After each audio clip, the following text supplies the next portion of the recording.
मैं आपका हमारे YouTube चैनल में पेंशनर्स, फैमिली पेंशनर्स और कर्मचारियों के लिए 5 बड़ी मैं खबरें देने वाला हूं, जिसमें आप सभी के लिए कई सारी बड़े अपडेट्स होंगे। जैसा कि आप सभी को पता है कि अब एक बजट सेशन आएगा जिसमें कर्मचारियों, पेंशनर्स के लिए भी कई सारी चीजें उसमें दी जा सकती है, क्योंकि अब गवर्नमेंट के ऊपर कई सारी चीजों का लेकर के इन पर, चाहे वो 18 मंथ्स के डीए एरियर्स हो, मिनिमम पेंशन हो, पेंशन टैक्स फ्री हो, ऐसे करके बहुत सारी इश्यूज हैं जो गवर्नमेंट इनको सॉल्व कर सकती है।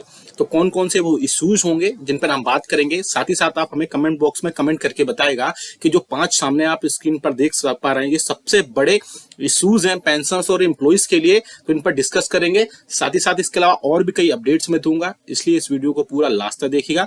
और अगर चैनल पर पहली बार आए तो चैनल को फ्री में सब्सक्राइब जरूर करिएगा। सब्सक्राइब के ब्लैक बटन को प्रेस करके साथ ही साथ आप हमारे वीडियोस की लेटेस्ट इन्फॉर्मेशन और लेटेस्ट अपडेट्स के लिए चैनल को सब्सक्राइब करने के बाद घंटे के निशान को यानी कि बेल आइकन को प्रेस करना बिल्कुल मत भूलिएगा, तभी आपके पास हमारी वीडियोस की लेटेस्ट अपडेट्स आ पाएगी और आप हमारे वीडियोस को इसी तरीके से आगे भी वॉच कर पाएंगे।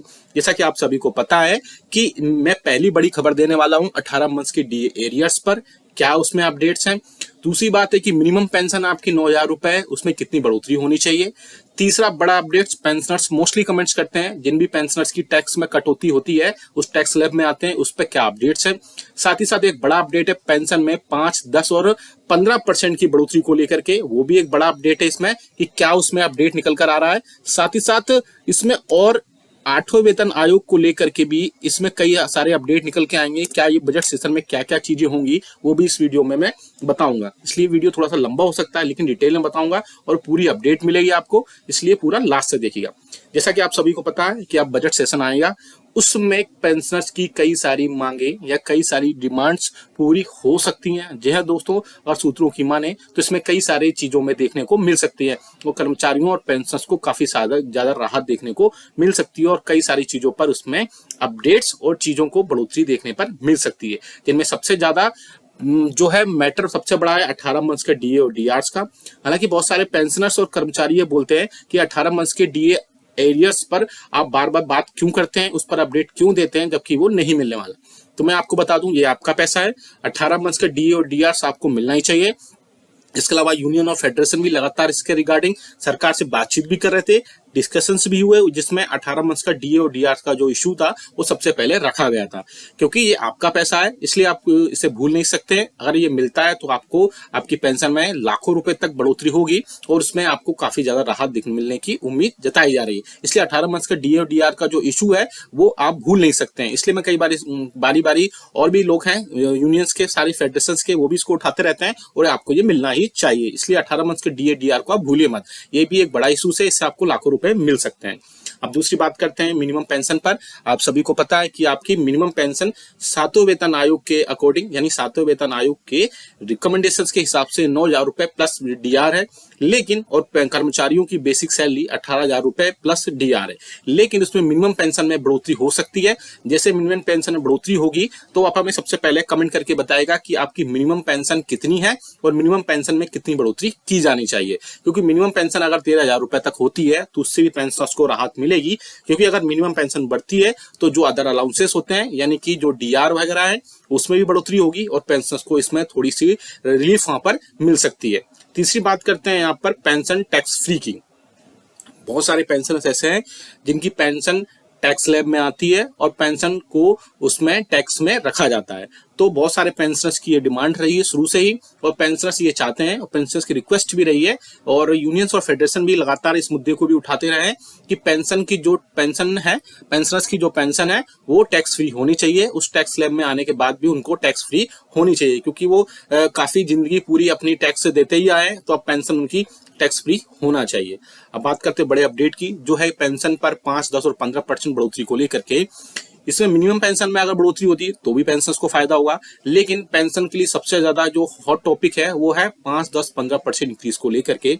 आप सभी को पता है, मैं प्रीवियस वीडियोस में भी कई बार बता चुका हूं कि आपकी बेसिक पेंशन 80 इयर्स के बाद 20% बढ़ोतरी होती है, लेकिन पेंशनर्स ये चाहते हैं कि उनकी बेसिक पेंशन में हर 5 साल के ब्लॉक में 5-5% की बेसिक में बढ़ोतरी की जाए और अगर बेसिक बढ़ोतरी होगी तो उनके डीआर में भी बढ़ोतरी होगी। उसी के चलते पेंशन में 60 से 65 साल के ब्लॉक में 5% की, 65 से 70 साल के ब्लॉक में 10%, 70 से 75 साल के ब्लॉक में 15% की बढ़ोतरी की जाए, जिससे उनको वहां पर थोड़ी रिलीफ मिल सके। अब हमें कमेंट करके बताएगा कि आपके हिसाब से बेसिक पेंशन में कितने प्रतिशत तक की, किस एज के हिसाब से आपको बढ़ोतरी करनी चाहिए, जिससे कि पेंशनर्स की बेसिक पेंशन में बढ़ोतरी हो सके और उनकी कई सारी चीजों में यहाँ पर बढ़ोतरी होगी। अगर सबसे बड़ी बात, बेसिक पेंशन में अगर बढ़ोतरी होती है तो आपके डीआर में भी बढ़ोतरी होगी, जिसके चलते पेंशनर्स को कई सारी चीजें वहां पर एड ऑन होंगी। साथ ही साथ कर्मचारियों की बात करें, बेसिक पेंशन में 3% की बढ़ोतरी होती है, लेकिन मिनिमम सैलरी की अगर बात करें तो मिनिमम सैलरी 28,000 रुपए प्लस जो अदर अलाउंसेस वो होते हैं,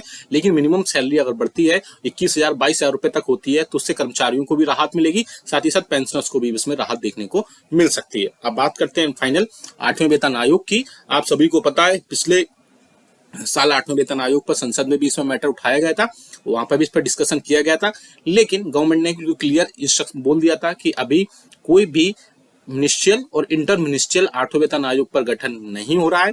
यानी कि अब आगे आने वाले दिनों में जब 2024 एंडिंग पर पहुंचेगा तो 8वें वेतन आयोग की अब चर्चा जोरों पर हो गई है।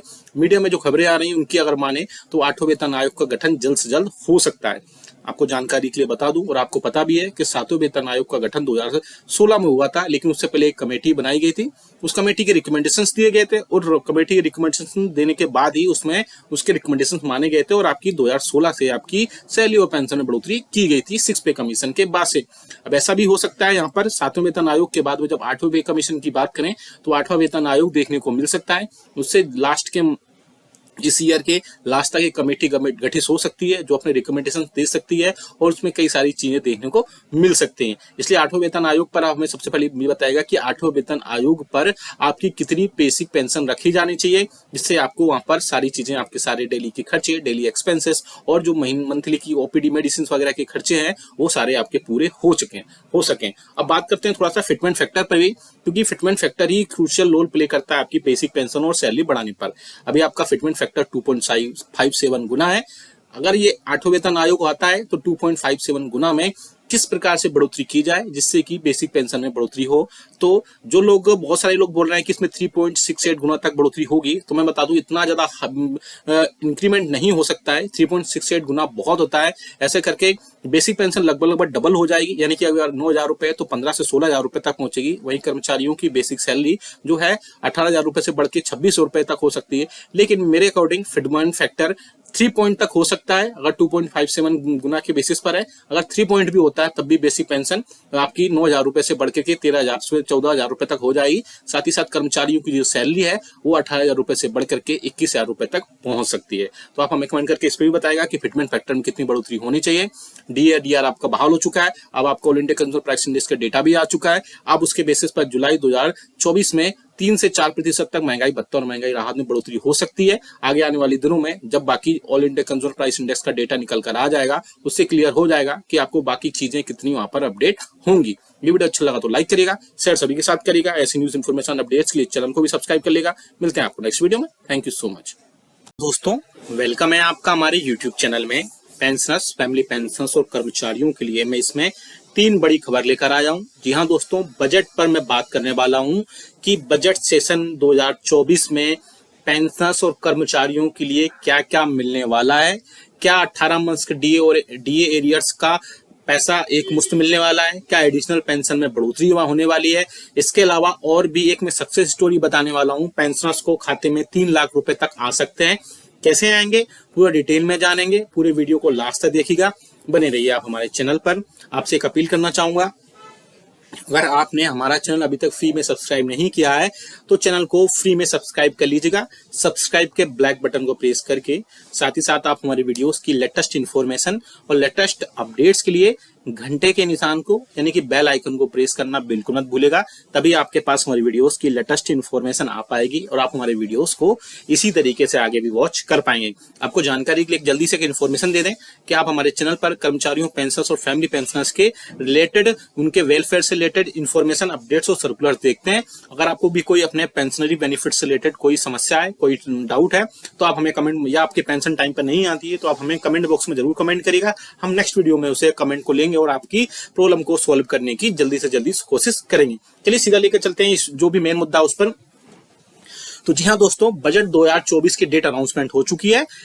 जो ऑनरेबल फाइनेंस मिनिस्टर है वो 2024-25 का बजट 23 जुलाई को पेश करेंगी, यानी 23 जुलाई से स्टार्ट हो जाएगा। 22 जो आपका उसमें जो सेशन है, बजट सेशन है, और 22 अगस्त से लेकर के आप देख सकते हैं कि 12 अगस्त तक ये सेशन चलेगा। साथ ही साथ और भी कई सारी चीजें इसमें होंगी और 2024-25 का आम बजट पेश किया जाएगा। तो पहले तो इसमें सबसे बड़ी बात है कि आम जनता के लिए जो चीजें होंगी वो रखी जाएंगी। इसके साथ ही साथ कर्मचारियों पेंशन और फैमिली पेंशन के लिए भी कई चीजें इसमें ऐड हो सकती हैं। हालांकि कर्मचारियों पेंशन और फैमिली पेंशन की जो यूनियंस और फेडरेशन है, उन्होंने फाइनेंस मिनिस्ट्री को और भी कई जगह पर, एनसीजेसीएम ने भी कई जगह पर एक लेटर लिखा है और जिसमें बजट सेशन में उसको बात करने की कोशिश की है कि इन सब चीजों को भी बजट सेशन में शामिल किया जाना चाहिए। जैसे पहला बड़ा मुद्दा हमेशा रहा है 18 मंथ्स के डीए और डीआर के एरियर्स को लेकर के। आप सभी को पता है, प्रीवियस वीडियोस में भी मैं कई बार बता चुका हूं कि 18 मंथ्स के डीए और डीआर के एरियर्स जो है उसका एरियर्स आपको मिलना चाहिए। बहुत सारे पेंशनर्स ये बोलते हैं कि 18 मंथ्स का डीए और डीआर के एरियर्स गवर्नमेंट मना कर चुकी है, अब वो नहीं मिलेगा। ये बात बिल्कुल सत्य है, ये बात बिल्कुल ट्रू है। लेकिन 18 मंथ्स का डीए और डीआर का एरियर्स आपका जो है आपका पैसा है और आपको मिलना ही चाहिए। इसलिए यूनियंस और फेडरेशन भी इसके लिए चाहती है कि बजट में इसके लिए अलग से एक राशि फिक्स होनी चाहिए। जो भी बजट हो इस 18 मंथ्स के डीए और डीआर का एरियर्स का, वो आपको मिलना चाहिए। बात करते हैं दूसरी बड़ी रिक्वेस्ट की, जो कि आ रही है एडिशनल पेंशन को लेकर के। जी हाँ दोस्तों, अगर बजट सेशन में एडिशनल पेंशन का जो पैसा है वो एक मुश्त अगर वहां पर बजट में अलॉट हो जाता है तो उसकी अप्रूवल मिल जाती है, तो आपको एडिशनल पेंशन 5, 10 और 15% मिल जाएगी। 5, 10 और 15% एडिशनल पेंशन का मतलब है कि आपकी 60 से 65 साल के बीच में आपको 5%, 65 से 70 साल के बीच में आपको फिर से 5% यानी 10%, 70 से 75 साल के बीच में फिर से 5%, और 80 ईयर्स की एज पूरी करने के बाद आपको पता ही है कि आपको 20% आपकी बेसिक पेंशन में बढ़ोतरी 7वें वेतन आयोग के रिकमेंडेशन के हिसाब से ऑटोमेटिक हो जाती है। साथ ही साथ अगर आपको थोड़ी सी इन्फॉर्मेशन और ऐड कर दूं उसमें, आप 100 ईयर्स की एज पूरी कर लेते हैं तो आपको जो आपकी बेसिक पेंशन होती है उसकी डबल यानी कि पूरी पेंशन आपको वहां पर प्रोवाइड करा दी जाती है। हालांकि खैर ये बात को हम छोड़ते हैं, अभी बात करते हैं बजट सेशन की। तो बजट सेशन में ये 2 बड़े मुद्दे रहेंगे कर्मचारियों और पेंशनर्स के, जिसमें 18 मंथ्स का डीए और डीआर का एरियर्स होगा। साथ ही साथ एडिशनल पेंशन में बढ़ोतरी है, जितनी 5, 10 और 15% की बढ़ोतरी है उसके लिए क्या देखते हैं कि बहुत सारे यूनियंस और फेडरेशन ने सरकार को लेटर भी लिखा है और इसमें बोला है कि बजट सेशन में इनको शामिल किया जाए और बजट में इनकी राशि को वहां पर बजट अलॉटेड किया जाए। अगर आप भी चाहते हैं कि बजट में इनकी राशि अलॉटेड हो और ये आपको 18 मंथ्स का डीए और डीआर का एरियर्स हो तो जो और एडिशनल पेंशन जो आपकी है 5, 10 और 15% वो आपको मिले, तो जितना हो सके इस वीडियो को लाइक करिए और जितना हो सके इस वीडियो को शेयर करिए, सबके पास ये वीडियो पहुंचाइए और जिससे आपको आपका 18 मंथ्स के डीए डीआर एरियर्स और एडिशनल पेंशन में वृद्धि हो सके, क्योंकि ये दोनों ही आपको मिलने चाहिए। और बाकी पेंशनर्स भी बहुत सारी चीजें इसमें बोलते हैं, उसमें भी उन सब चीजें ऐड होनी चाहिए। अब बात करते हैं एक ऐसे पेंशनर्स की जिन्होंने अपनी डिसेबिलिटी पेंशन से 5 साल बाद 3,53,000 रुपए ली और बाद में उन्होंने क्या क्या स्टेप्स उठाए या कहां उन्होंने कंप्लेंट्स की, इसमें हम उनकी सक्सेस स्टोरी जानेंगे। ऑफिशियल है ये, गवर्नमेंट की तरफ से ही सर जो है इसमें सारी चीजें अपडेट की गई हैं। तो मैं बता दूं, यहाँ पर एक पेंशनर्स थे, उन्होंने 31 दिसंबर 2019 को जो डिसेबल थे डिसेबिलिटी पेंशन के लिए उन्होंने वहां पर इंक्लूड किया उस टाइम पर रिटायरमेंट के टाइम पे, लेकिन उनके बहुत सारे रिप्रेजेंटेशन डालने के बाद भी उनकी जो डिसेबिलिटी पेंशन थी वो 2022 नवंबर तक भी स्टार्ट नहीं हो पाई। इसके बाद उन्होंने जो डिसेबिलिटी का एरियर्स था वो उसकी पेंशन के लिए जनवरी 2020 में से लेकर के अक्टूबर 2022 के बीच में, उसके बाद ये सारी चीजें होती रही और जो प्रोसेस थी वो टाइम लेती रही। लेकिन इसके बाद उन्होंने फिर से इसी के मीन टाइम में एक CPENGRAMS पोर्टल के बारे में उनको पता चला और वहां पर उन्होंने कंप्लेंट फील्ड की 22 सितंबर 2023 को, जिसका नंबर आप सामने भी देख सकते हैं। इसके बाद वो जो केस था, जो कंप्लेंट फील्ड की गई थी, उसको आगे कंसर्न ऑफिस को यानी कि PCDA को फॉरवर्ड वहां से कर दी गई। इसके बाद उनके जो केस था उसको प्रोसेस किया गया और कॉम्पिटेंट अथॉरिटी के पास में वहां पर भेजा गया। इसी के मीन टाइम में जो केस था, जो वहां पर फाइल्ड कंप्लेंट की गई थी, वो सीनियर्स ऑफिसर्स की मीटिंग में यानी कि SOM की मीटिंग में DOPPW के पास पहुंचा, यानी department of pension pension welfare के जो सीनियर्स ऑफिसर्स की मीटिंग होती है जिसे SOM भी बोलते हैं। वहां पर जो डायरेक्टरेट दिया गया, जो सेक्रेटरी पेंशन थे, उन्होंने बोला इस पर जल्द से जल्द काम करनी चाहिए, PCDO को उन्होंने जल्द से जल्द बोला। इसके बाद पीसीडीए ने बिल्कुल इमीडिएट वहां पर उस केस को सैंक्शनड किया, उसका एरियर्स, और 3,53,000 रुपए उनके फाइनल जो उनके डिसेबिलिटी पेंशन के थे वो उनके खाते में आए 29 जनवरी 2024 को। ये पूरा केस था वो 30 जनवरी 2024 को फाइनली उनके अकाउंट को क्लोज कर दिया गया, जो कंप्लेंट उन्होंने फाइल की थी, और उनके अकाउंट में जितने भी एरियर्स बनते थे विद एरियर्स के साथ में उनके सारे पैसे उनको खाते में क्रेडिट किए गए। तो फिर मैं आपको बता दूं, अगर आप अवेयर हैं, अगर आप जागरूक हैं और आप कंप्लेंट वगैरह करना जानते हैं, आप सारी चीजें ऐड करना जानते हैं, तो आपको आपकी जो पेंशनरी बेनिफिट है, चाहे वो एरियर्स हो पेंशन का, डिसेबिलिटी एरियर्स हो, डिसेबिलिटी पेंशन हो, या आप किसी भी टाइप की कोई पेंशन बेनिफिट से रिलेटेड चीजें हो, वो आपको जरूर वहां पर मिलेंगी। अगर आप भी चाहते हैं कि कंप्लेंट कहाँ और कैसे करनी होती है, क्या उसका प्रोसीजर होता है, तो हम उस पर एक डिटेल्ड वीडियो बना देंगे। आप बस कमेंट बॉक्स में यस लिख दीजिएगा। अगर उसमें 50 कमेंट भी आ जाएंगे, यानी 50 कमेंट्स भी आ जाएंगे यस के, तो मैं नेक्स्ट वीडियो उसको लेकर के आ जाऊंगा और पूरा मैं कंप्लेंट स्टेप बाय स्टेप बताऊंगा कि आपको कैसे से उसमें रजिस्टर्ड करना है, कैसे साइन अप करना है, क्या क्या चीजें फिल करनी है, और कैसे उस प्रोसेस को फॉलो करना है। साथ ही साथ उस प्रोसेस को फॉलो करने के बाद क्या क्या स्टेप्स को, जरूरी चीजों का ध्यान रखना है। तो ये बड़ी चीजें हैं जो आपको कंप्लेंट करने के बाद ध्यान रखनी होती है, और आपके रियल में आप उस पेंशन के हकदार हैं, तो आपको वो पेंशन और उसके जो एरियर्स होते हैं वो जल्द से जल्द वहां पर प्रोवाइड कराए जाते हैं। तो ऐसे में पेंशन के लिए बहुत बड़ी सहूलियत है कि सीपी इन ग्राम्स पर कंप्लेंट कर सकते हैं पोर्टल पर, और वहां पर जाकर के जो कंप्लेंट है उसको ध्यान में रख करके सारी चीजों को ऐड कर सकते हैं। जैसे हम बात कर सकते हैं, फिर से जो बजट सेशन होने वाला है, बजट सेशन को लेकर के फिर से चर्चाएं गर्म है, और चर्चाओं में ये सारी चीजें होने वाली हैं कि क्या फिर से 18 मंथ्स के डीए और डीआर के एरियर्स आपको मिलने वाला है, क्या एडिशनल पेंशन 5, 10, 15% इन सबका जो बजट है वो सेपरेट डिसाइड होने वाला है। इस बार ये सब चीजें बजट अलॉट होने वाला है। आगे आके दिनों में बहुत ज्यादा चीजें इसमें क्लियर हो पाएंगी। ये वीडियो अच्छा लगा तो लाइक करिएगा, शेयर सभी के साथ करिएगा। ऐसी न्यूज इन्फॉर्मेशन अपडेट्स के लिए चैनल को भी फ्री में सब्सक्राइब कर लेगा। मिलते हैं आपको नेक्स्ट वीडियो में। Thank you so much. Welcome है आपका हमारे YouTube चैनल में। Pensioners, family pensioners as well as कर्मचारियों के लिए बड़ी खबरें लेकर आया हूं सामने, जैसा कि आप स्क्रीन पर देख पा रहे हैं। साथ ही साथ इसमें बड़ी खबरों के अलावा आपके जो प्रीवियस कमेंट्स थे उनको भी लिया जाएगा, जिनमें आपकी जो भी प्रॉब्लम्स होंगी, जो भी समस्याएं होंगी, उनको इस वीडियो के जरिए इस सारी समस्याओं का समाधान भी यहाँ पर किया जाएगा। पहली बड़ी खबर आ रही है जून मंथ की पेंशन क्रेडिट को लेकर के। साथ ही साथ नोशनल इंक्रीमेंट 1 जुलाई और 1 जनवरी पर बड़ी खबर देने वाला हूँ। साथ ही साथ आप फॉर्म 16 डाउनलोड पर भी एक बड़ा जो है अपडेट आया है, वो भी मैं देने वाला हूँ।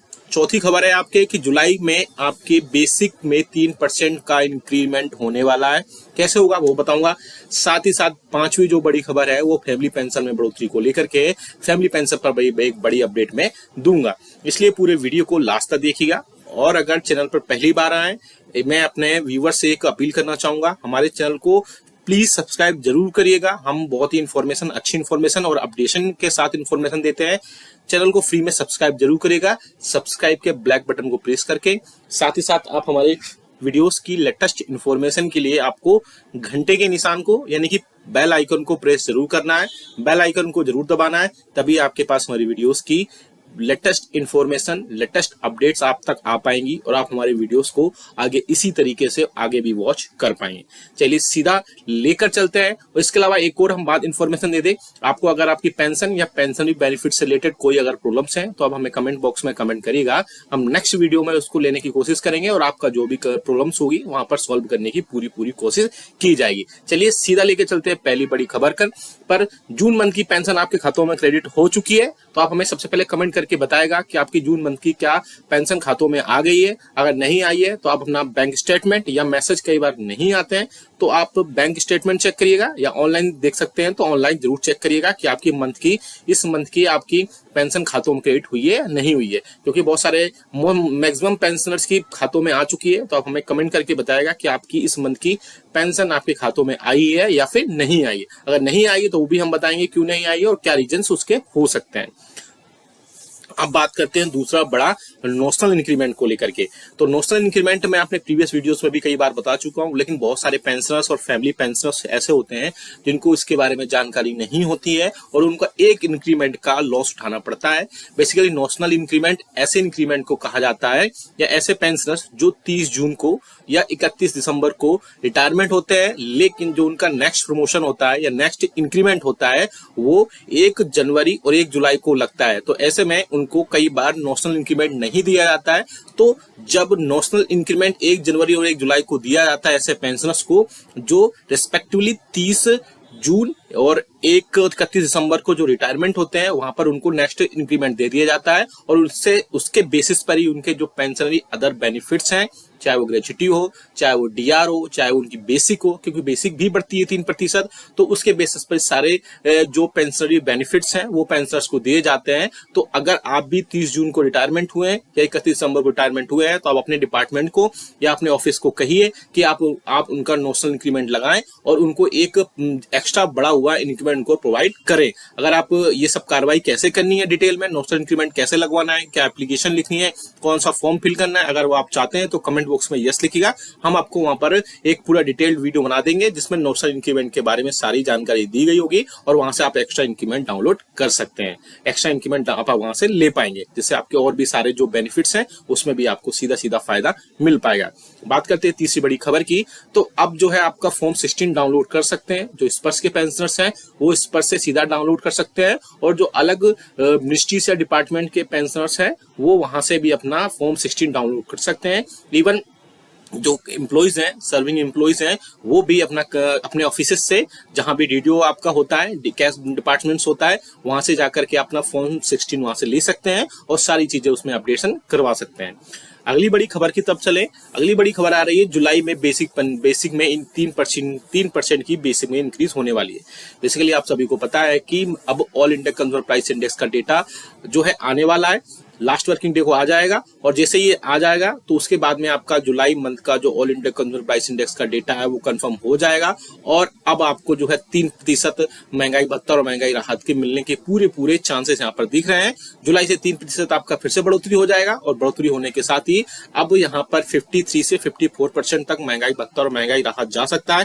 हालांकि अभी एक मंथ का और all India consumer price index का डेटा आएगा, जैसे ही वो आएगा तो आपका कंफर्म हो जाएगा डीए और डीआर किनको कितना प्रतिशत मिलने वाला है। हालांकि मुझे जो लगता है कि 3% तक ही इस बार बढ़ने वाला है, क्योंकि all India consumer price index का जो डेटा है उसके बेसिस पर बढ़ोतरी इस बार ज्यादा नहीं हुई है और बढ़ोतरी नहीं होने के चलते आपको 3% महंगाई भत्ता और महंगाई राहत यहाँ पर मिलेगा। तो जुलाई में 3% महंगाई भत्ता के चलते आपकी सारी जो डेटा है वो 3% तक उसमें बढ़ोतरी हो सकती है। अब बात करते हैं फैमिली पेंशन की। ऐसे पेंशनर्स जिसमें पेंशनर्स की डेथ हो चुकी है और उसके बाद उनकी जो नॉमिनीज हैं यानी उनकी वाइफ हैं उनकी भी उस सिचुएशन में अगर डेथ हो चुकी है तो अब आपको, अगर आप उनके लड़के हैं और लड़कियां हैं, दोनों अलग अलग सिचुएशन में पेंशन मिल सकती है। ऐसे बहुत सारे लोग होते हैं जिनको लड़कियां ये सोचती हैं, महिलाएं ये सोचती है कि उनको पेमेंट नहीं मिलती है, उनको फैमिली पेंशन नहीं मिलती है। तो ऐसा बिल्कुल नहीं है। आप अगर जो है आपने अगर अभी तक शादी नहीं हुई है या आप विडो हैं या फिर आप डाइवोर्सी हैं तो आप अपनी फैमिली पेंशन के लिए एलिजिबल हैं, अपनी फैमिली के लिए, अपने पेरेंट्स के लिए, और वो आप ले सकते हैं। इवन जो लड़के भी हैं अगर वो कुछ नहीं करते हैं और 25 साल से कम की एज है तो वहां पर भी वो फैमिली पेंशन के लिए अप्लाई कर सकते हैं। लेकिन सिचुएशन यही होनी चाहिए कि पेंशनर्स और उसकी वाइफ वहां पर जो डेथ उनकी होनी चाहिए। अगर वो डेथ हो गई है तो आप अपनी पेंशन के लिए फिर से अपने ऑफिस या डिपार्टमेंट में संपर्क करिए और वहां से आप अपना जो है आपका इसमें सारी जो अपडेट फॉर्म फिल करिए और आपको फैमिली पेंशन वहां पर स्टार्ट हो जाएगी। आप अगर चाहते हैं कि हम इस पर एक डिटेल वीडियो बनाएं तो कमेंट बॉक्स में यस लीजिएगा। हम फैमिली पेंशन आपको कैसी मिले उस पर भी वहां पर बात कर सकते हैं। अब बात करते हैं ऐसे पेंशनर्स की जिनकी एज 80 ईयर्स हो गई है लेकिन अभी तक उनको एडिशनल पेंशन खातों में नहीं दी गई है। हाँ जी हाँ दोस्तों, ऐसे बहुत सारे पेंशनर्स हैं जिनकी एज 80 साल की सर्विस हो चुकी, 80 साल की एज पूरी हो चुकी है लेकिन उसके बाद भी उनको एडिशनल पेंशन अभी तक नहीं दिया गया है। तो ऐसा में गवर्नमेंट ने एक नोटिफिकेशन और सर्कुलर जारी किया है और उन्होंने बताया है कि बहुत सारे पेंशनर ऐसे हैं जिन्होंने अपनी डेट ऑफ बर्थ सही से नहीं लिखी है। सपोज किसी की डेट ऑफ बर्थ 1/1/1964 है तो उन्होंने सिर्फ 1964 लिखा हुआ है या फिर मंथ नहीं लिखा गया है या एग्जैक्टली डेट नहीं लिखी गई है।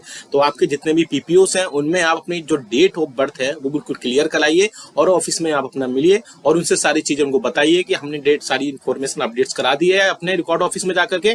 उसके बाद से अब आपकी पेंशन में जो एडिशनल जो 20% की वृद्धि होती है वो वहां पर हो जाएगी और 20% बढ़ोतरी होने के बाद में वहां पर जो आपकी बेसिक पेंशन में काफी हद तक बढ़ोतरी देखने को मिलेगी। तो ऐसे अभी बहुत सारे पेंशनर्स हैं जिन्होंने 80 साल की एज पूरी कर ली है लेकिन उनको जो है फाइनली एडिशनल पेंशन का फायदा अभी तक नहीं पहुंच पाया और आपने वहां पर इन्फॉर्म भी करना होता है। आप इन्फॉर्म करेंगे अपने रिकॉर्ड ऑफिस में जाकर के, सारे फॉर्म फिलअप करेंगे, सारी जो भी फॉर्मेलिटीज होती हैं वो सारी चेकअप करेंगे।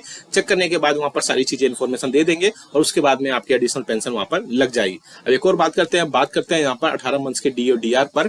तो 18 मंथ्स के डी और डी आर पर अभी लेटेस्ट अपडेट्स ये आया है कि आने वाले दिनों में इस पर कोई ना कोई एक पॉजिटिव देखने को मिल सकता है। मीडिया में जो खबरें आ रही हैं अगर उनकी माने तो कर्मचारियों पेंशन और फैमिली पेंशन के 18 मंथ के डी और डी आर पर बड़ी इंफॉर्मेशन देखने को मिल सकती है। जी हाँ दोस्तों, 18 मंथ की बात करें तो उस पर सुनने में आ रहा है या मीडिया में जो खबरें आ रही है कि जल्द से जल्द इस पर पॉजिटिव कोई ना कोई अपडेट आ जाएगा और कर्मचारियों पेंशन और फैमिली पेंशनर्स के लिए इसमें एक बड़ी सी राहत की खबर मिल सकती है। आपको जानकारी के लिए बता दी कि कोविड के टाइम पे 18 मंथ का डी और डी आर का एरिया सामने रोका गया था, जिसके बाद कर्मचारियों पेंशन फैमिली पेंशनर्स को बढ़ते हुए रेट पर तो दिया गया था डी और डी आर, लेकिन 18 मंथ का डी और डी आर प्रोवाइड नहीं कराया गया था। इसके बाद यूनियंस और फेडरेशन लगातार सरकार से इसके रिगार्डिंग बातचीत कर रहे थे और उन्होंने अब जो है एक और फिर से लेटर लिखा है जिसमें कर्मचारियों पेंशन फैमिली पेंशन के 18 मंथ्स के डी और डी आर को बहाल या रिस्टोर करने की बात कही गई है। आगे जब भी इसमें कोई ऑफिशियल अपडेट आएगा तो हम आपको जरूर बता देंगे। ये वीडियो आपको अच्छा लगा तो लाइक करिएगा, साथ ही साथ हमने जितने भी इन्फॉर्मेशन के लिए आपको कमेंट बॉक्स में यस लिखने के लिए कहा तो यस जरूर लिखिएगा और नो बोला है तो नो जरूर लिखिएगा। वीडियो अच्छा लगा तो लाइक करिएगा, शेयर सभी के साथ करिएगा। ऐसी इन्फॉर्मेशन और मैं आपका हमारे यूट्यूब चैनल में पेंशनर्स कर्मचारियों as well as family pensioners के लिए मैं 4 बड़े अपडेट लेकर आया हूं, जैसा कि सामने आप अपनी स्क्रीन पर भी देख पा रहे हैं। पहला बड़ा अपडेट है, पेंशनर्स को जुलाई मंथ में बड़ा एरियर्स मिलने वाला है। किन किन पेंशनर्स को मिलेगा, क्या है उसका प्रोसीजर, वो भी हम बताएंगे। साथ ही साथ जुलाई मंथ के डी और डी आर पर all India consumer price index का डेटा अभी तक नहीं आया है। मई मंथ का, जून मंथ का, उस पर क्या फर्क पड़ेगा, क्या 53% डी और डी आर होने के बाद डी और डी आर मर्ज होगा 50% होने के बाद। तीसरी सबसे बड़ी अपडेट है 80 मंथ्स के डी और डी आर पर भी एक बहुत बड़ी अपडेट देने वाला हूं। साथ ही साथ एक फोर्थ बड़ी अपडेट होगी, वो सीजीएचएस कार्ड होल्डर्स हैं या सीजीएचएस के जो बेनिफिशियरीज हैं उसे लेकर के भी एक बड़ी अपडेट देने वाला हूं। चारों खबरें बहुत ही इंपॉर्टेंट हैं, पूरी वीडियोस को इसलिए लास्ट तक देखिएगा। हो सकता है थोड़ा सा वीडियो लॉन्ग हो जाए, लेकिन आपके लिए इसमें बहुत सारी इन्फॉर्मेशन और अपडेट्स, बहुत ही ज्यादा जानकारी मिलेगा जिसका डायरेक्टली असर आपकी पेंशन, सैलरी और पेंशन फैमिली पर पड़ेगा। वीडियो को पूरा लास्ट तक देखिएगा। और आपसे एक अपील करना चाहूंगा, अगर आपने हमारे चैनल को अभी तक फ्री में सब्सक्राइब नहीं किया है तो चैनल को फ्री में सब्सक्राइब जरूर कर लेना। सब्सक्राइब के ब्लैक बटन को प्रेस करके साथ ही साथ आप हमारे वीडियोस की लेटेस्ट इन्फॉर्मेशन के लिए घंटे के निशान को यानी बेल आइकन को प्रेस करना बिल्कुल मत भूलेगा, तभी आपके पास हमारी वीडियोस की लेटेस्ट अपडेट्स आ पाएगी और आप हमारे वीडियोस को इसी तरीके से आगे भी वॉच कर पाएंगे। जैसा कि आप सभी को पता है कि आप हमारे चैनल पर पेंशनर्स, फैमिली पेंशनर्स और कर्मचारियों के वेलफेयर से रिलेटेड न्यूज इन्फॉर्मेशन और अपडेट्स देखते हैं। साथ ही साथ अगर किसी पेंशनर्स को, इवन कर्मचारी को किसी उसके बेनिफिट से रिलेटेड अगर कोई डाउट है या कोई अगर समस्या है तो हमें कमेंट बॉक्स में कमेंट करें। हम नेक्स्ट वीडियो में उसकी जो भी प्रॉब्लम होगी हम उसका सोल्यूशन करने की पूरी कोशिश करेंगे। चलिए सीधा लेकर चलते हैं पहली बड़ी खबर पर।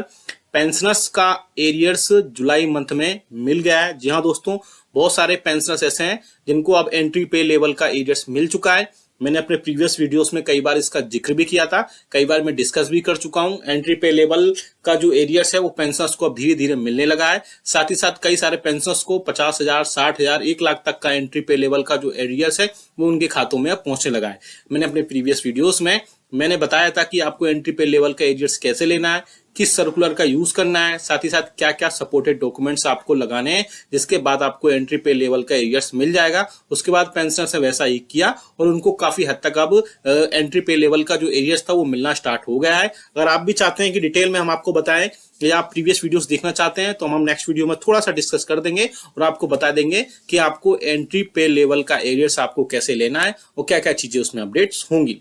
अब बात करते हैं दूसरी बड़ी खबर पर। इसमें 53% अब डीआर होने के पूरे पूंछे चांसेस हैं, लेकिन अभी all India consumer price index का डेटा फिर से रुक गया है। जैसे कि फरवरी, मार्च और अप्रैल मंथ्स में all India consumer price index का डेटा नहीं पब्लिश किया गया था। उसके बाद अब मीडिया में और सोशल मीडिया में ऐसी खबरें आने लगी थी कि गवर्नमेंट डी और डीआर को मर्ज कर सकती है 50% के बाद में। अब फिर से, लेकिन उसके बाद गवर्नमेंट ने जैसे ही कोड ऑफ कंडक्ट वापस लिया गया उसके बाद में कर्मचारियों, पेंशनर्स और फैमिली पेंशनर्स का जो डीए और डीआर होता है उसको फिर से अपडेट कर दिया गया और उसमें बाद फिर से अब DADR आने लगा, उसके डेटा पब्लिश कर दिया गया। लेकिन अब फिर से जो all India consumer price index का डेटा है वो रोक दिया गया है। तो अब फिर से ऐसी बातें होने लगी हैं कि क्या सरकार इसको मर्ज करने वाली है। साथ ही साथ कर्मचारियों, पेंशनर्स और फैमिली पेंशनर्स के जो DA और DR होगा उसमें क्या अपडेट होगा। लेकिन मैं आपको पहले ही बता देता हूं कि अभी कुछ दिन में ये चीजें क्लियर हो जाएंगी। All India consumer price index का जो डेटा है वो पब्लिश कर दिया जाएगा। साथ ही साथ कर्मचारियों का जो डेटा होगा उसमें डेटा के बेसिस पे ही आपका जुलाई मंथ का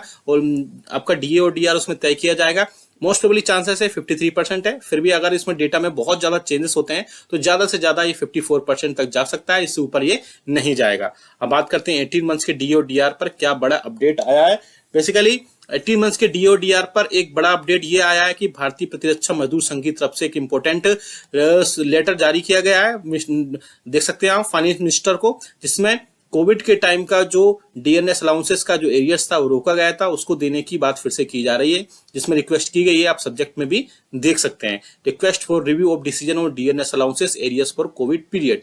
आप देख सकते हैं जिसमें ये लोकसभा सेशन में भी कई बार इसमें कम्युनिकेटेड किया गया। साथ ही साथ सेंट्रल गवर्नमेंट एम्प्लॉइज और पेंशनर्स की यूनियंस ने भी 18 मंथ्स के DA और DR को जो रोका गया था कोविड के टाइम पे उसको देने की बात कही है।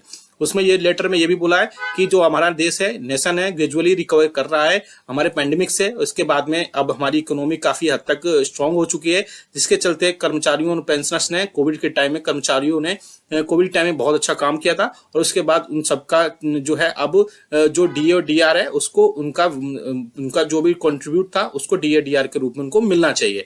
इसके अलावा यूनियन और पेंशनर्स की एसोसिएशन भी सरकार से एक बार बोल चुकी हैं, कई बार बोल चुकी हैं कि सरकार जो है नेगोशिएशंस या सेटलमेंट की सिचुएशन में आना चाहिए, जिससे अगर एक बार गवर्नमेंट DA और DR नहीं दे सकती एक बार में तो 3 से 4 अलग अलग इंस्टॉलमेंट में वो उनको प्रोवाइड करा सकती है। आगे बात करते हैं नेक्स्ट खबर की, जो कि आ रही है CGHS के कार्ड्स को लेकर के। CGHS के जो यूज करते हैं बेनिफिशियरीज उनको लेकर के आप देख सकते हैं सामने CGHS के न्यू रूल्स आ गए हैं, जिसमें केंद्रीय कर्मचारियों और पेंशनर्स को ऑनलाइन करना होगा CGHS कार्ड के लिए अप्लाई। सरकार ने इसमें नियम बदल दिए हैं। क्या नियम बदले गए हैं वो भी आप देख सकते हैं। CGHS में अप्लाई करने के नियम बदल गए हैं। केंद्रीय कर्मचारियों और पेंशनर्स को CGHS के कार्ड के लिए ऑनलाइन अब अप्लाई करना होगा। स्वास्थ्य और परिवार कल्याण मंत्रालय यानी कि ministry of health and family welfare ने केंद्र सरकार के कर्मचारियों और केंद्र सरकार के पेंशनर्स को केंद्र सरकार स्वास्थ्य योजना यानी कि CGHS कार्ड जारी करने के दिशा निर्देश जारी कर दिए हैं। क्या वो दिशा निर्देश हैं वो भी आप देखेंगे थोड़ा सा डिटेल में। हम दिशा निर्देश जारी यानी कि जो गाइडलाइंस है वो जारी कर दी गई हैं और उसी गाइडलाइंस के बेसिस पर ही सारी चीजें अब आगे होंगी, जिनमें से कई सारी गाइडलाइंस में ये बोला गया है कि उस जो सरकार ने, गवर्नमेंट ने ऑफिस मेमोरेंडम जारी किया है उसमें केंद्र सरकार ने बोला है कि सर्विस में केंद्र सरकार के कर्मचारियों को नए CGHS कार्ड के लिए अनिवार्य रूप से ऑनलाइन अप्लाई करना होगा। केंद्र सरकार का कर्मचारी अस्थायी रेफरेंस नंबर जनरेट होगा, जिसे आप www.cghs.nic.in पर जाकर अप्लाई कर सकते हैं या वहां से ऑनलाइन फिल कर सकते हैं। उसे वेबसाइट पर उपलब्ध फॉर्म भरकर ऑनलाइन जमा करना होगा। एक बार यह हो जाने के बाद ऑनलाइन एप्लीकेशन लेटर का प्रिंट आउट लेना होगा और हार्ड कॉपी से संबंधित अपने विभाग में जमा करनी होगी। इसके बाद डॉक्यूमेंट केंद्र सरकार के कर्मचारियों को CGHS कार्ड के लिए आवेदन करने के लिए एक एप्लीकेशन लेटर के साथ जमा करने होंगे। और जैसे ये एप्लीकेशन लेटर आपके साथ जमा हो जाएगा उसके बाद उसमें सारी चीजें अपडेट हो जाएंगी। अपडेट के बाद वहां पर बहुत सारी चीजों में फिर से चेंजेस किए जाएंगे जो भी आपका उसमें होगा, और चेंजेस करने के बाद इसमें सारी चीजें फिर से उसमें कर दी जाएंगी और उसके बाद आपको एक नया CGHS कार्ड अप्लाई हो जाएगा और आपको अब किसी भी अपने ऑफिस में, डिपार्टमेंट में जाने की जरूरत नहीं है। आप ऑनलाइन ही गवर्नमेंट की वेबसाइट पर जाकर के इन सारी चीजों को अप्लाई कर सकते हैं। आपने देखा यहाँ पे मैंने 3 से 4 बड़ी अपडेट बताई, जिनमें 18 मंथ्स के DR का एरियर आपको मिलना चाहिए। हालांकि बहुत सारे पेंशनर्स ये बोलते हैं कि गवर्नमेंट जब 18 मंथ्स का DA और DR का एरियर के लिए मना कर चुकी है तो फिर आप बार बार इसको क्यों बोलते हैं। बेसिकली बता दूंगा 18 मंथ्स के DA और DR आपको मिलना चाहिए। बहुत सारे पेंशनर्स भी इसके रिगार्डिंग लगातार पूछते रहते हैं कि 18 मंथ्स के DA और DR के बारे में क्या चीजें चल रही है, तो उसके रिगार्डिंग मैंने बताया है। आगे आने वाले दिनों में इसमें बहुत सारी चीजें और भी अपडेट होंगी 18 मंथ्स के DA DR पर, वो भी हम आपको जरूर बताएंगे। आप हमें कमेंट करके जरूर बताएगा कि आपके हिसाब से 18 मंथ्स के DA DR पर कितना आपको पैसे बनते हैं, या फिर आपको उनको 18 मंथ्स का DA और DR आपको मिलना चाहिए, नहीं मिलना चाहिए। वीडियो अच्छा लगा तो लाइक करेगा, शेयर सभी के साथ करेगा। ऐसी न्यूज इन्फॉर्मेशन अपडेट्स के लिए आप हमारे चैनल को भी फ्री में सब्सक्राइब कर लेगा। मिलते हैं आपको नेक्स्ट वीडियो में। Thank you so much. Welcome है आपका हमारे YouTube चैनल में। आज मैं आपको 8वें वेतन आयोग पर बहुत सारी और बहुत ही इंपॉर्टेंट अपडेट्स दूंगा। मैं आपको बताऊंगा कि 8वें वेतन आयोग में क्या आपका फिटमेंट फैक्टर हो सकता है, सारा एक चार्ट लेकर आया हूं। डिटेल में बात करेंगे पूरा 8वें वेतन आयोग पर, आपके ग्रेड पे, आपके लेवल के हिसाब से क्या क्या आपका बेसिक होगा 8वें वेतन आयोग में, वो भी मैं बताऊंगा। क्या फिटमेंट फैक्टर हो सकता है वो भी मैं बताऊंगा। साथ ही साथ 4th, 5th, 6th और 7th पे कमीशन में कितने % की हाइक हुई आपकी, क्या फिटमेंट फैक्टर रहा, कितनी मिनिमम बेसिक सैलरी थी, कितनी मिनिमम बेसिक पेंशन थी, उस पर भी बात करेंगे। और जानेंगे कि 8वें वेतन आयोग का जो प्रपोजल है वो गवर्नमेंट कब तक दे सकती है, कब तक लागू हो सकता है, क्या सारे इसमें अपडेट्स होंगे। यानी एक ही वीडियो में आपके 8वें वेतन आयोग पर यानी कि 8th CPC पर सारे अपडेट्स मिल जाएंगे। साथ ही साथ आप अपनी बेसिक पेंशन और बेसिक सैलरी भी देख पाएंगे अगर 8वां वेतन आयोग जिस हिसाब से लागू हो सकता है। तो पूरा डिटेल में बात करेंगे, इसलिए इस वीडियो को पूरा लास्ट तक देखिएगा। और अगर चैनल पर पहली बार आए तो चैनल को फ्री में सब्सक्राइब जरूर करिएगा। सब्सक्राइब के ब्लैक बटन को प्रेस करके साथ ही साथ आप हमारी वीडियोस की लेटेस्ट अपडेट्स के लिए, लेटेस्ट इन्फॉर्मेशन के लिए बेल आइकन को यानी घंटे के निशान को प्रेस करना बिल्कुल मत भूलेगा। तभी आपके पास हमारी वीडियोस की लेटेस्ट अपडेट्स आ पाएगी और आप हमारी वीडियोस को इसी तरीके से आगे भी वॉच कर पाएंगे। सबसे पहले जानते हैं कि किन पे कमीशन में कितनी बढ़ोतरी हुई। थोड़ा एक रफली आइडिया लगेगा इससे कि 8th पे कमीशन में कितनी बढ़ोतरी हो सकती है। सामने एक आप चार्ट देख पा रहे हैं जिसमें 8th पे कमीशन लिखा गया है। दूसरे नंबर पे आप देख सकते हैं कितने % हाइक हुआ वो देख सकते हैं, क्या फिटमेंट फैक्टर रहा वो यहाँ पर है, साथ ही साथ कितनी मिनिमम बेसिक सैलरी थी और उसके हिसाब से यहाँ पर किस हिसाब से बढ़ोतरी हुई। तो सबसे पहले हम बात करते हैं 4th पे कमीशन की। 3rd पे कमीशन से 4th पे कमीशन में जब हम आए तो वहां पर 27.6% की टोटल बढ़ोतरी हुई बेसिक में। फिटमेंट फैक्टर वहां पर नहीं था और मिनिमम बेसिक सैलरी उसके बाद हुई 750 रुपए। अब आगे चलते हैं 5th पे कमीशन में। जब 5th पे कमीशन आया तो 31% की यहाँ पर बेसिक सैलरी में बढ़ोतरी हुई। फिटमेंट फैक्टर यहाँ भी नहीं था और बेसिक सैलरी 750 रुपए से बढ़ करके 2550 रुपए यहाँ पर हुई। अब बात करते हैं 6th पे कमीशन की। इसमें बढ़ोतरी हुई 54% की और यहां से अब फिटमेंट फैक्टर इंट्रोड्यूस हुआ, यानी कि 2250 रुपए में 1.876 का मल्टीप्लाई करने के बाद रफली 7000 रुपए यहां पर आए।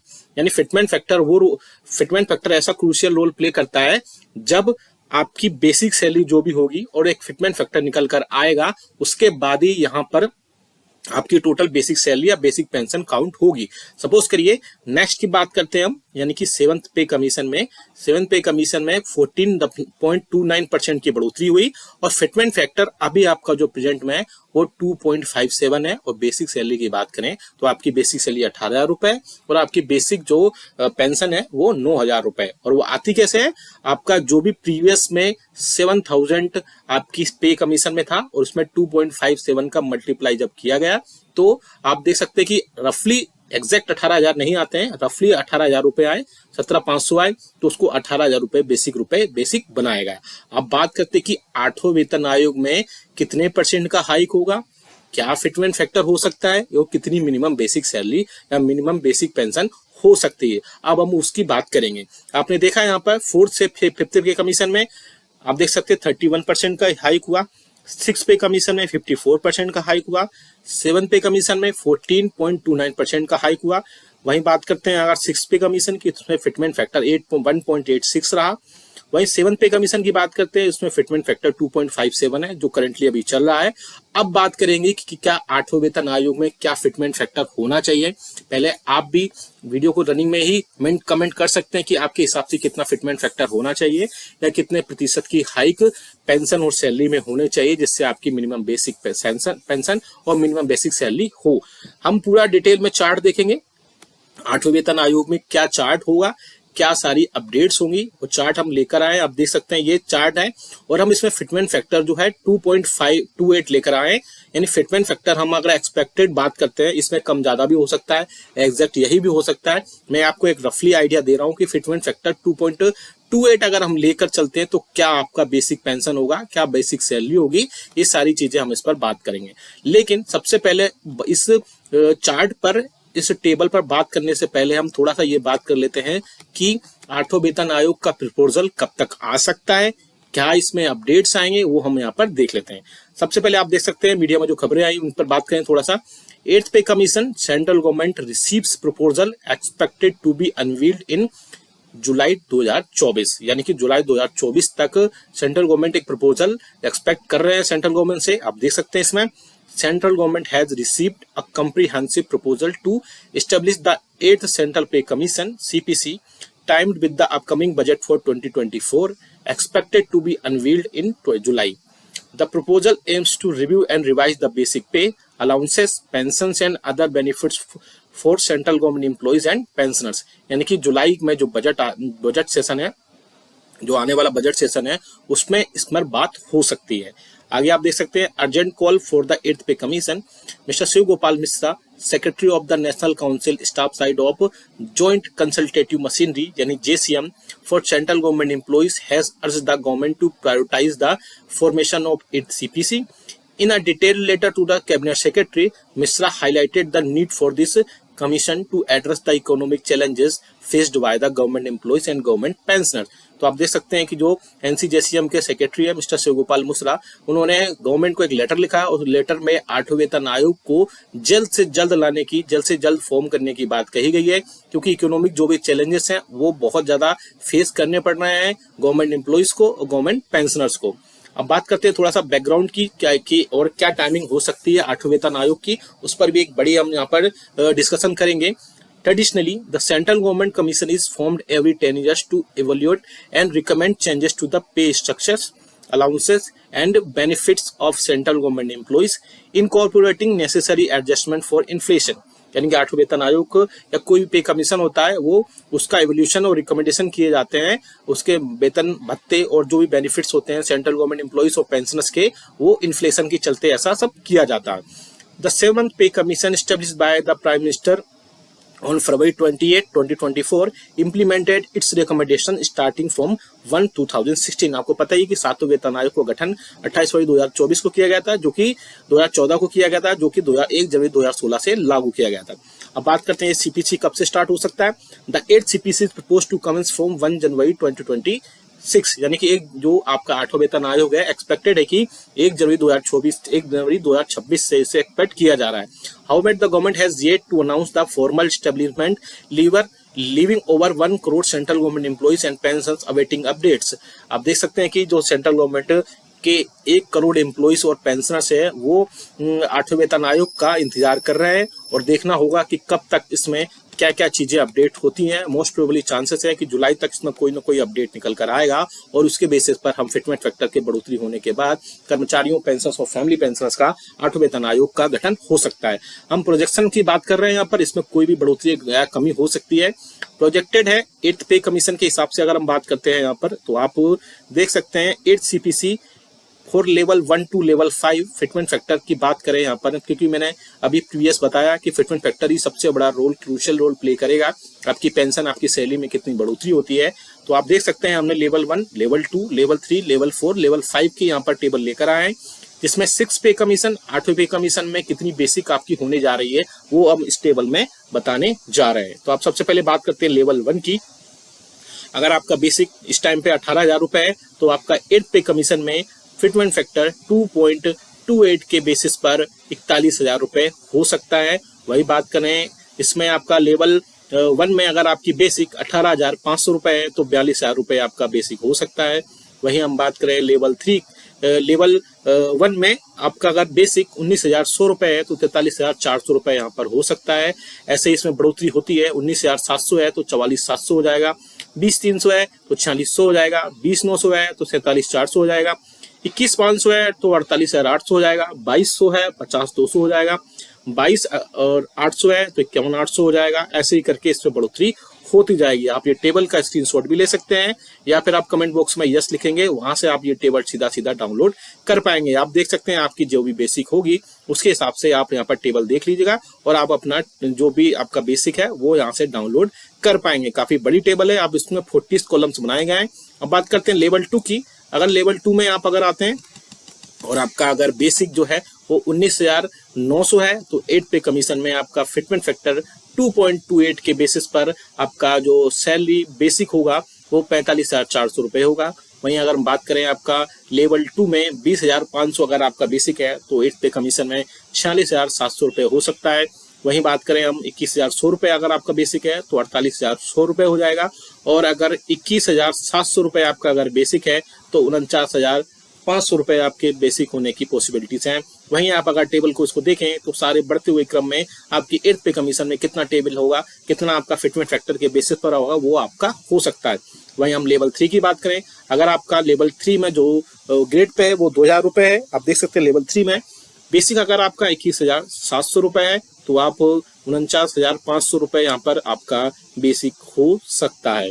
यहीं बात करें अगर हम आपका बेसिक 22,400 रुपये है तो 51,100 रुपये तक इसमें पॉसिबिलिटीज जताई जा रही है। वहीं बात करें अगर हम फिर से 23,100 रुपये इसका बेसिक है तो 52,700 रुपये बेसिक हो सकता है। लेवल 3 में फिर से अगर हम आपका बेसिक बात करें 23,800 तो 54,300 यहाँ पर हो सकता है। फिर से अगर हम बात करें 24,500 तो 55,900 आपका यहाँ पर बेसिक दिखाई दे रहा है। बात करें फिर से लेवल 4 जो कि ग्रेड पे होता है 2400, इसमें अगर हम बात करें तो 7th CPC में बेसिक स्टार्ट होता है 25,500 से, तो 8वें वेतन आयोग में 2800 ग्रेड पे होने के बाद 2800 फिटमेंट फैक्टर 2.28 होने के बाद आपका बेसिक 58,100 रुपये हो सकता है। वहीं 26,300 की बात करें, अगर आपका बेसिक 26,300 होता है तो 60,000 रुपये आपका बेसिक हो सकता है। अगर हम बेसिक की बात करें 27,100 अगर आपका बेसिक होता है तो आपका फिटमेंट फैक्टर 2.28 के बेसिस के बाद 61,800 रुपये यहाँ पर बढ़ोतरी हो सकती है। वहीं अगर 4th की बात करें, अगर आपका बेसिक 27,900 रुपये है तो इसमें 63,600 रुपये, और अगर आपका बेसिक 28,700 रुपये है तो 65,400 रुपये आपकी बेसिक होने की पूरी पॉसिबिलिटीज बताई जा रही है। अगर हम लेवल 5 की बात करें जिसका ग्रेड पे 2800 होता है, अगर 7 CPC में स्टार्टिंग लेवल 5 में 7 CPC है 29,200 होने के बाद 66,600 रुपये यहाँ पर हो सकता है। वहीं अगर 30,100 है आपका बेसिक तो 68,600 रुपये हो सकता है, और 31,100 रुपये है तो 70,700 रुपये हो सकते हैं। 31,900 रुपये अगर आपके बेसिक है तो 72,700 रुपये हो सकता है। 32,900 बेसिक है तो आपका 75,000 टोटल बेसिक हो सकता है। और वहीं बात करें 33,900 अगर आपका बेसिक है तो 77,300 रुपये आपका बेसिक होने की यहाँ पर 8वें वेतन आयोग में पॉसिबिलिटीज जताई जा रही है। ये बहुत अच्छी टेबल है। फिटमेंट फैक्टर ये 2.28 के बेसिस पर है, और अगर फिटमेंट फैक्टर बदलता है तो आपकी बेसिक पे भी बदल सकती है, लेकिन एक्सपेक्टेड है कि अगर 2 तक या 2.57 तक भी अगर इसमें बढ़ोतरी होती है तो पेंशन काफी बढ़ोतरी हो जाएगी। इसमें काफी ज्यादा बढ़ोतरी होने की बात कही जा रही है, लेकिन 8वें वेतन आयोग में देखना होगा कि क्या फिटमेंट फैक्टर रहता है। आप भी हमें कमेंट करके बताएगा कि आपके हिसाब से कितना प्रतिशत फिटमेंट फैक्टर हो सकता है, और क्या फिटमेंट फैक्टर पर आपको कितनी बेसिक पेंशन और बेसिक सैलरी आपको चाहिए, आप हमें कमेंट करके जरूर बताएगा। और आप अगर इसको डाउनलोड करना चाहते हैं इस टेबल को तो कमेंट बॉक्स में जस्ट लिख दीजिएगा, वहां से सीधा आप इसको डाउनलोड कर पाएंगे। और वेलकम है आपका हमारे यूट्यूब चैनल में। पेंशनर्स, फैमिली पेंशनर्स और कर्मचारियों के लिए उनके फिक्स्ड मेडिकल अलाउंसेस, साथ ही साथ पेंशनर्स के और फैमिली पेंशनर्स के उनकी पेंशन में एरियर्स को लेकर के बहुत बड़ा अपडेट देने वाला हूं।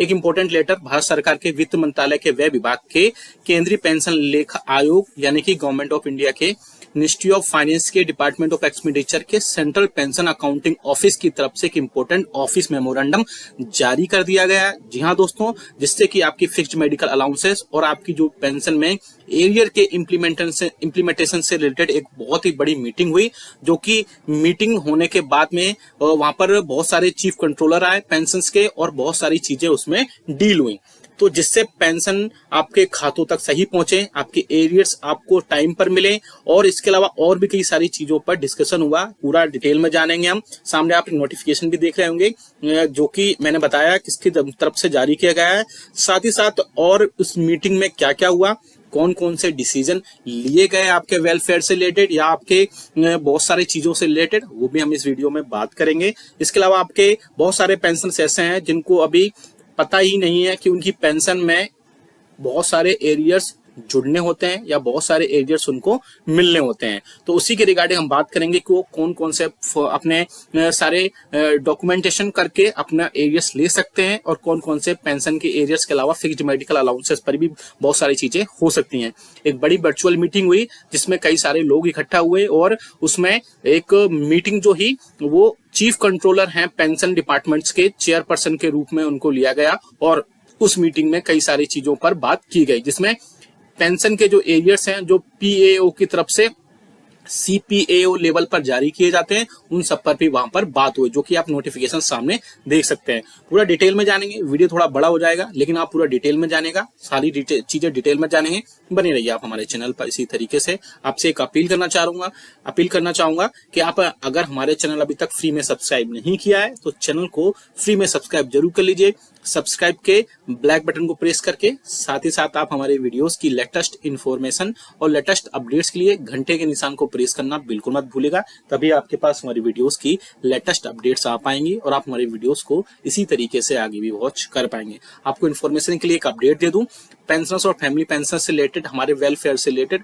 हमारे चैनल पर कर्मचारियों और पेंशनर्स के जितने भी डाउट्स होते हैं, चाहे वो पेंशन बेनिफिट्स हो या फिर अदर बेनिफिट्स हो, उनसे रिलेटेड अगर आपको कोई डाउट है तो हमें कमेंट बॉक्स में कमेंट करिएगा। हम नेक्स्ट वीडियो में उनको वहां पर अपडेट करने के लिए पूरी जो भी इंफॉर्मेशन होगी वो उनको अपडेट कर देंगे। सामने आप एक नोटिफिकेशन देख पा रहे हैं, चलो जल्दी से देख लेते हैं, फिर बाद में और भी इंफॉर्मेशन है वो भी देखेंगे और इस मीटिंग में क्या क्या हुआ। आप देख सकते हैं ऑफिस मेमोरेंडम जारी किया गया है मिनिस्ट्री ऑफ फाइनेंस के डिपार्टमेंट ऑफ एक्सपेंडिचर की तरफ से, जिसमें आप देख सकते हैं सब्जेक्ट में implementation of arrear of pension and fixed medical allowances, यानी आपके फिक्स्ड मेडिकल अलाउंसेस और पेंशन के जो एरियर्स हैं उसके इम्प्लीमेंटेशन को लेकर ये सर्कुलर जारी किया गया है। साथ ही साथ उसमें जो मीटिंग हुई, जो बैठक हुई, उसमें क्या चीजें हुई वो भी हम बताएंगे।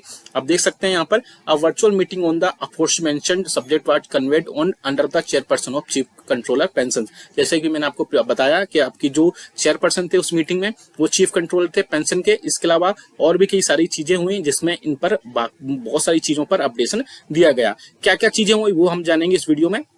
60 लाख पेंशन धारकों के लिए खुशखबरी, एरियर्स और फिक्स मेडिकल अलाउंसेस को लेकर बड़ा तोहफा जारी। आपको बता दूं कि पेंशन धारकों के ईपीपीएफ में फिक्स्ड मेडिकल अलाउंसेस और एरियर्स का कॉलम ना रहने से उनको समझ में नहीं आता था कि उनको कितना एरियर मिला है, कितना मिलने वाला है। साथ ही साथ उनको यही नहीं पता चलता था कि फिक्स्ड मेडिकल अलाउंसेस या उनके जो एरियर्स हैं उनकी क्या सिचुएशन है, क्या है। इस समस्या को, पेंशन धारकों की इस समस्या को केंद्र सरकार ने अब निजात कर दिया है। इसमें हम बात करेंगे पेंशन धारकों की अब नहीं होगी सुविधा, ईपीपीएफ में क्या क्या शामिल किया जाएगा, बैठक में क्या क्या निर्णय लिए गए, इस तारीख तक सिस्टम में बदलाव करना है, यानी किस तारीख तक सारी चीजों से बदलाव करना है। साथ ही साथ मैनुअल जो प्रक्रिया है उससे भी वहां पर एक बड़ी निजात मिलेगी, वो भी हम यहाँ पर देखेंगे। वित्त मंत्रालय के डिपार्टमेंट ऑफ एक्सपेंडिचर के अंतर्गत सीपीएओ के द्वारा 65 लाख पेंशन धारकों के लिए शानदार तोहफा जारी कर दिया गया है।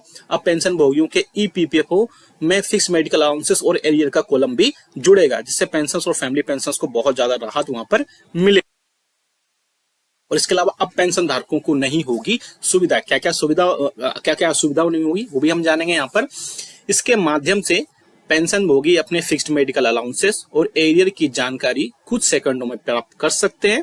सीपीएओ द्वारा सभी पेंशन भुगतान करने वाले बैंकों के सीपीसीसी के प्रमुख हेड को आदेश दिया गया है कि वे अपने सिस्टम को इस प्रकार से अपग्रेड कर लें ताकि पेंशन धारकों को किसी भी तरह की सुविधा ना हो। तो आप देख सकते हैं कि आपके लिए जितने भी वहां पर बाकी चीजें होती है उन सब चीजों के लिए सीपीसीसी को एक इम्पोर्टेंट अपडेट दिया गया है, यानी सीपीसीसी हेड यानी आपके पेंशन के हेड्स को सभी एक इम्पोर्टेंट अपडेट दे दिया गया है। इसके तहत उनको बोला गया है कि आपकी जो भी उनके सिस्टम है उसको अपग्रेड किया जाए। साथ ही साथ अपग्रेड करने के बाद वहां पर सारी चीजें पेंशन को बताई जाए, जिससे पेंशन धारकों को कोई भी सुविधा वहां पर कोई भी असुविधा का वहां न हो और पेंशन को चंद सेकंड्स में सारी चीजें मिल सके।